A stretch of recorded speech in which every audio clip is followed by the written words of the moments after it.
what new Army cadets go through on their first day at West Point. That's what we're looking at today, ladies and gentlemen. Ready?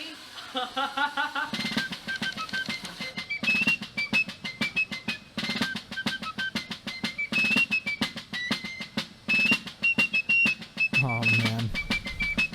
One of the things I remember the most was the haircut from reception. So before we jump into it, one of the things that you'll always hear is that you always know that someone went to West Point because they will tell you that they went to West Point. Every time. It's a running joke, and it's true. Most of the time, you talk to anybody, especially as an officer, you'll talk with other officers, and they will let you know that they went to friggin' West Point. We're like, oh yeah, well, when I was at West Point, always talking about it. So, also, the haircut thing. Dude, if you did this at basic training, the drill sergeants would destroy you. Laughing and making faces, even something very slight, that they'd be like, nah, you're getting smoked. So it's interesting seeing the differences right off the rip, but hey, let's keep it going. Vegan light.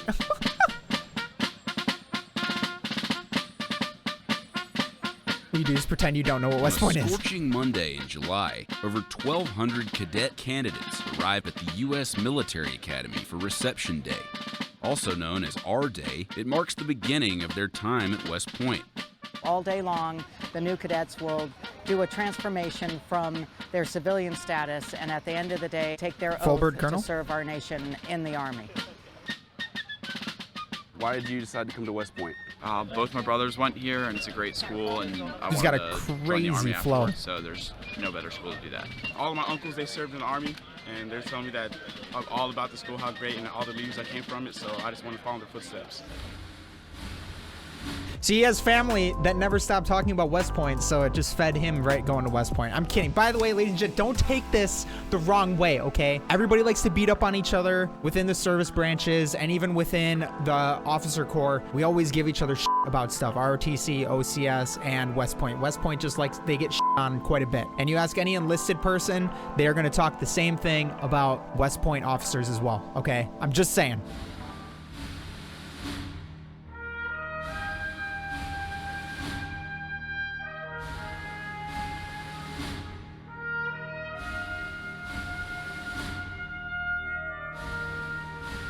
West Point is located about 50 miles north of New York City.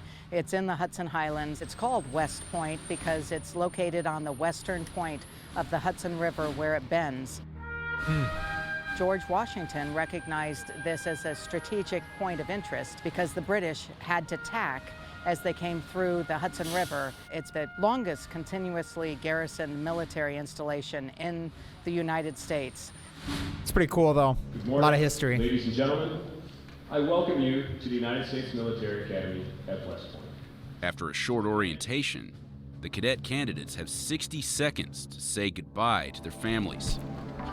They make it seem like this is really hard. Okay, maybe for the parents it's hard, but the thing is, when you ship off to basic training, dude, it's literally you get dropped off at MEPS or your military entrance processing station, and that's it. You don't see your parents until frickin' graduation day 10 weeks later. Depending on how long you're in reception, it could be 1 to 2 weeks in reception, talking 12 weeks. When you get time with your parents, you're standing in line with parents, everyone is laughing, having a good time. It's just a world different when you are first starting off, when you're talking about like initial entry training, completely different.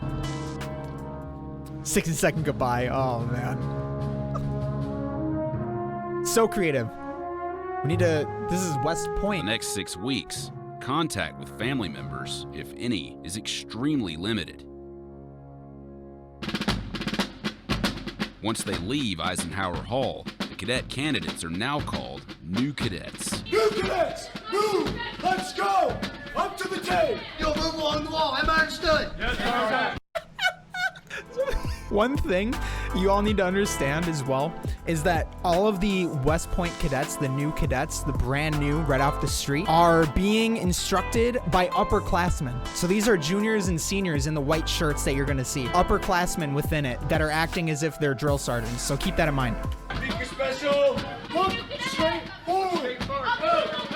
In 2018, to be accepted at West Point, you must be a United States citizen, in good physical condition, pass a medical exam to be able to be commissioned in the Army, and have high academic achievement.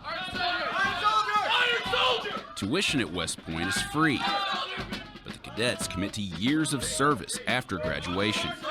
After their 4 years at West Point, they've committed to 5 years active duty in the Army with 3 years in the reserve component. So basically how that works, ladies and gentlemen, is that every person that joins the military signs an 8-year minimum contract. And how that works is that it'll be split up into that 8 times. So the reason she said reserves is because there are different components of how that will work, right? So the West Point specific 5 years, they have to do 5 years of active time, and then they have to do that 3-year remaining in either the reserves, the National Guard, or what's called the individual ready reserve, which is basically muster. They give you a call, they make sure that you have a job, they make sure that you are sustaining yourself, and that if you aren't, or there is World War III that pops off, they can call you back into service. And that's the idea behind the individual ready reserve, is that rather than there being a draft where they're drafting a bunch of people who aren't within any training, the IRR are people that have been military trained and are able to be called back into service. And that's the idea behind that, is that full 8-year contract. Most contracts that you will see as far as enlisted personnel go are usually 4 and 4.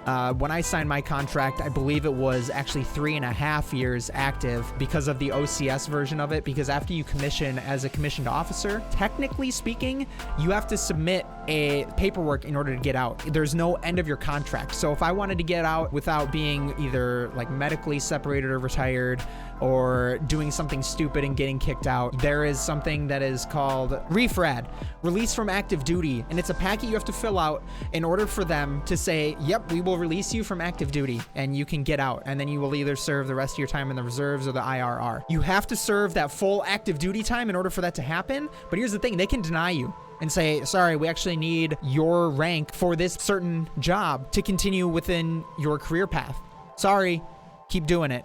And they can deny it. So there's different ways that the way that officers versus NCOs look. NCOs or enlisted will typically sign a contract, and if they plan to promote and stay in for a certain period of time, let's say they sign as a sergeant first class, master sergeant, they have a date that will end at that specific time typically. That was a smart one, of course. So that's the thing that I find interesting, is that they have cadets doing this, because you know that the way that this works in my head is that they may train the cadets, for all I know, the 3rd and 4th year cadets, to yell and scream at and make it seem like this big situation. But to be honest with you, there's nothing more intimidating, in my opinion, seeing somebody with the brown round hat, you know, the campaign hat that the drill sergeants wear, and they're screaming at you, and you can tell that they're maybe a little bit older. You can see on their freaking sleeve that they've been deployed, they have a deployment patch, and they're in your face screaming at you. It really hits a little different, I think, than having a 3rd or 4th year college student cadet yelling at you. That's my take.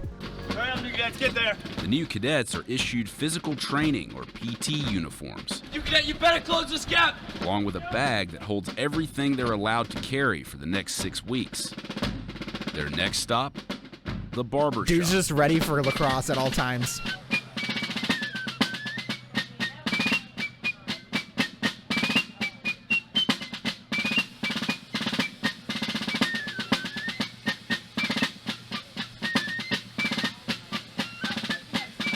Only the male new cadets are required to cut their hair.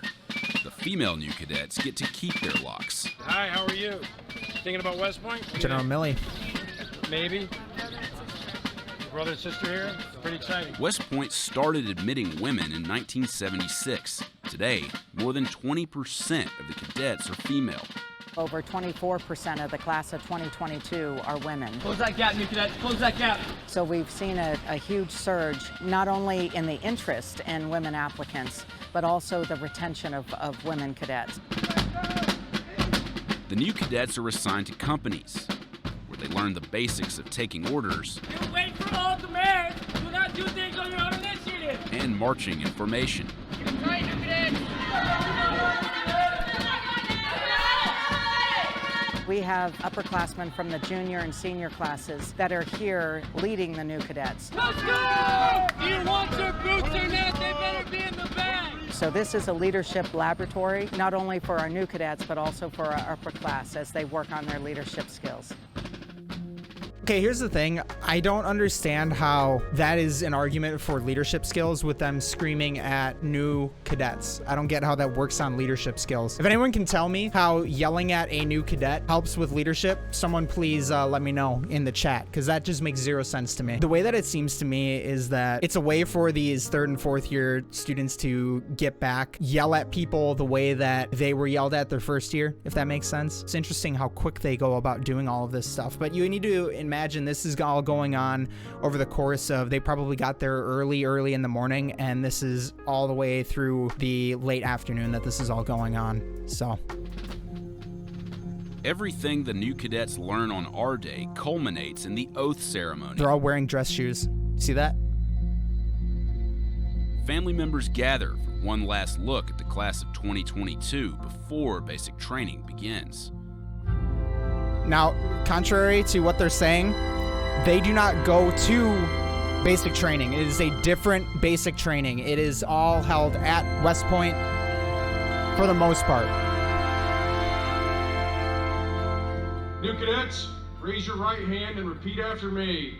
One of the most common traits that I see of West Point applicants is they want to be part of a team that's bigger than themselves.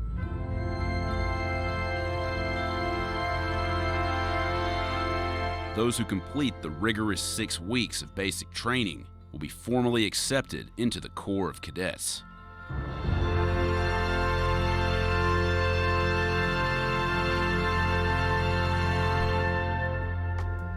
Okay, basic training, when they say that what cadets go through, ROTC, and I could be wrong on West Point cadets, so don't quote me on this, but I know for a fact that ROTC cadets, in the summers, they will go to cadet training camp, and I think our West Point cadets will go to that as well.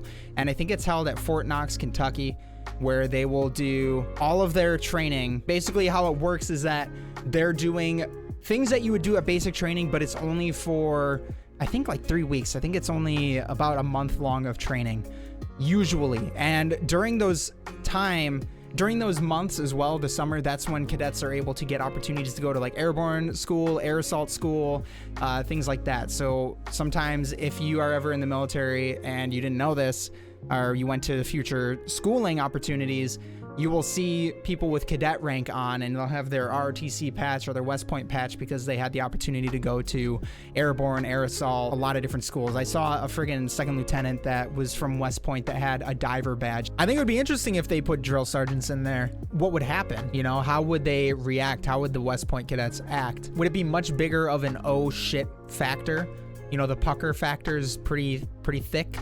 Or would it not be? Because I know for a fact, man, a lot of the people that I was with were college graduates in my basic training class, because a lot of us were following on to OCS. We had, I think, like 65-70% of our class were OCS guys. And that's what's crazy, that all of us got punched in the face. It was a big dose of reality when we got to basic training, because I know they have enlisted and officers that will actually train and teach them in classes and stuff. I don't know how that works with the actual initial day, how that would work with having drill sergeants there, if it would be too much of a resource takeaway from other units that could be using them.